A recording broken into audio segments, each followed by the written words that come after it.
What is the Malidramagiuan? It is probably the most mysterious, the worst, the deadliest, the craziest of the many entities the SCP Foundation encountered inside SCP-1730. A classic SCP tale written by the legend DJKaktus, a very well known and respected SCP author. Today, we are going to learn everything there is to possibly learn about this entity so far. Right, so first things first, let's build the character. What does this thing look like? Fortunately for us, we are given a very detailed description. It's a floating cross-legged humanoid. It's massive by the account given and has dark grey-brown skin. It has 6 legs and 18 arms. These arms then branch off into 36 forearms, and then once more into 72 hands. General Grievous has got nothing on this guy, seriously, imagine all those lightsabers. On each of its arms is a gold band and a chain covered in glyphs. Moving up, it doesn't have a head, but rather a large circular structure sits on top of its upper chest. This disc is covered in symbols and glyphs that glow with a bright light. Also bound to the disc of this creature is the still living, heavily emaciated and heavily burned Emerson. Emerson was the director of Site-13. He gave the orders to imprison and kill many entities and humans alike. Right, we now know what it looks like, so what does it do? Even with just the small nuggets of information we are given, we can tell this is one nasty and potentially world-ending entity. As soon as the team step into the server room with it, the temperature plummets to negative 20 degrees Celsius. Also, there is a sudden absence of sound. Like, there is no sound at all, except for the agonized whimpering of Emerson bound to the creature, being burned every now and then by the glyphs on the creature's top. It is explained that it is the Malidramagiuan's Kineto-hazard abilities causing this muting effect. Quote, from the Site-13 research file on Kineto-hazards, using 7 of its hands, 86243AR001 is capable of producing an advanced kinetoglyph called A-il-ili in the sacred Hatek of At, which silences all but the most intense sounds in an area. A Kineto-hazard is a very powerful weapon. It appears that this entity was the very thing that birthed this ability. It wasn't a thing before the Foundation discovered this creature. Quote, study of the activated 86243AR001 has led to the advent of kinetology, the study of kineticism. A Kineto-hazard is described as a mental or physical hazard that occurs when an entity performs specific gestures and motions that interact with multiple spatial dimensions simultaneously, often with disastrous consequences. Now, this entity is constantly moving its many limbs about in a random jerking manner. Now, we know that just moving 7 hands in a specific manner can create a glyph that causes a muting effect. Now picture it moving the other 65 at the same time, creating God knows how many more glyphs with God knows what effects. And imagine if these glyphs can interact with other glyphs to create even bigger and more terrible effects. Or imagine if the gestures of one set of hands and another set of hands can in turn build not just the first 2, but a bigger third or even a 4th. You see how quickly this begins to stack up. Now, I don't have the brain power to do that amount of maths, but that must be a colossal amount or even a near endless number of possible glyphs that it could create, and so you begin to see just how much destruction and chaos this thing can bring down. We are even given a sampling of this. If the extent of its powers were visualized metaphorically as a loaf of bread, we are given just a crumb of its potential, I think. As the MTF team are trying to get away from this thing, it begins manifesting glyphs on the floor, turning it into sand that the team begins sinking into. More glyphs begin appearing in the air around them as well. One of the team members has the misfortune of catching their arm on it, causing it to burst into flames. The glyphs on the creature's disc also glow periodically, searing the flesh of Emerson, who is bound to the top of it, presumably as a form of torture and hell and punishment for what he did. We are given just 2 words of warning. They're written on the walls of the server room, and they say don't look and silence. The power this thing has is so great that it short-circuited the scramble equipment built for the MTF, so it would filter out various cognito-hazards so they wouldn't be exposed to the threat.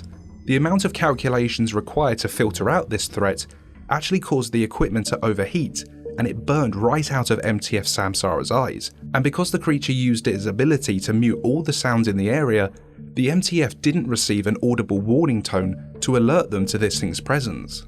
Just let that settle in for a moment. MTF Samsara are one of the most powerful MTF forces the Foundation has, built from the flesh of a dead god, and adorned in equipment that no other human could handle. They barely even laid eyes on it, and they had to run for their lives, drop 2 reality anchoring devices just to get out of the room, and one of their team members lost an arm in the process. So what the hell is this thing? The multiverse exists in the world of SCP. This is very well known. There are many SCPs that cross dimensions to other alternate versions of Earth where things are slightly different. You've got the Red Reality, the Infinite IKEA, you've got the Red Pool, the Endless Staircase, SCP-093, and SCP-2935, just to name a few. Well, I'm about to drop a bombshell on you. SCP-1730 came from another reality, and in that reality, the Malidramagiuan is that universe's version of Dr. Gears's 001 proposal, better known as the prototype. Look at the footnotes for 1730 and the official designation for the prototype. They're the same, 86243AR001. The only difference with the 1730 version is that it is activated. Now, we don't know what that means, but it's a long skip and a jump from the prototype that we're familiar with.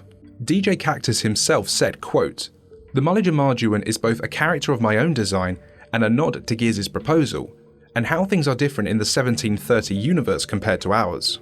This entity was once upon a time contained. The gold bands on its wrists are branded with anti-Kineto-hazards, which are described as being the inverse to the actual Kineto-hazard it performs. Attached to these bands are lengths of broken chain. From this, and from what the file says, we can infer that once upon a time something or someone rose up against this creature and used such sophisticated levels of science, heck, I even suspect possible thermatology, that they were able to bind this creature in chains. Its bands were etched in powerful anti-Kineto-hazards to stop it from ever escaping its prison. Should it try to use its powers to escape, the anti-Kineto-hazards would just reverse it, like throwing water on a flame. There are two possible theories that I'm working with here. Theory 1, something broke it out of its prison and moved it into Site-13. We don't know what, but given this reality's attitude to both containing and then destroying anomalous objects, courtesy of the GOC taking operational control of the Foundation, my money would be on the Foundation doing so. Given they were able to get it into Site-13, they must have used some form of anti-Kineto-hazard in its containment measures. Theory 2, it was originally contained at Site-13, and those broken chains actually linked to its containment cell. Now, the nature of how the creature ended up in Site-13 isn't that important. What is important is once the power failure crippled the site, it found and bound Emerson to its body to suffer for all eternity in perpetual agony.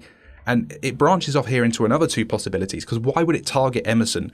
Maybe it has prior history with Emerson, or maybe it's just all-knowing and knows what Emerson did and is just punishing him for it. The Malidramagiuan is a god. The god with many hands DJKaktus himself referred to it. This is a god of pain and suffering. One of the MTF members who saw this creature was shown visions by it. They described seeing humans with their hands removed screaming up at this creature that sat in the sun. They saw the sky made of light, storms of souls, a voice screaming at them from a hole in the center of the universe. They saw a figure walking between rows of endless crucifixions. It then showed them our own world, our own universe where it sank into the sea. Now, DJKaktus has not said much about the Malidramagiuan, its expanded lore, or anything else about its character, but what he has said, or rather alluded to, is potentially using it again in future tales. I really hope to see this entity get its own file, or at least just another tale so we can learn just that little bit more about it. While the vagueness and obscurity of this thing has great value in building its overall reputation and legacy as being one of those creatures that we know just enough information about to be both fascinating and terrifying, I can't be the only one that has that voice at the back of their head screaming, "I need more!" Now, if DJKaktus decides to make more content on the Malidramagiuan, I might make a follow-up video, but we'll cross that bridge when we come to it. Please leave your thoughts and ideas in the comments section. I really want to hear your ideas on what you think this creature is, and I'm sure DJKaktus would appreciate the discussion. Thank you all so much for watching. Like and subscribe for more content. Consider joining the patrons to support more content from me. It is the backbone of this channel. On that note, thank you to all the amazing patrons who do support this channel. Special thanks to Rick Trexon, Wings of a Meme, Big Mac, Number of the Yeast, Infinitune, Splendy the Tear God, Razman, Guardian of Energy, Luna Wilson, Tamashik and Sam Samuel. Big thanks to the council members Arctoast, Kibara, Captain Core, Hunter Killer, Tree, Catclone, Dr. Sleep, Bane, Monarch, Kikaran, Gamma Torn, your local agent, and huge thanks to the administrators Andre Bachut, Viger, Kamana, Panzer, Techno Ninja, GFHD, Man Mana and Deep Dark Pain. Thank you all for watching, I'll see you all soon, and take care.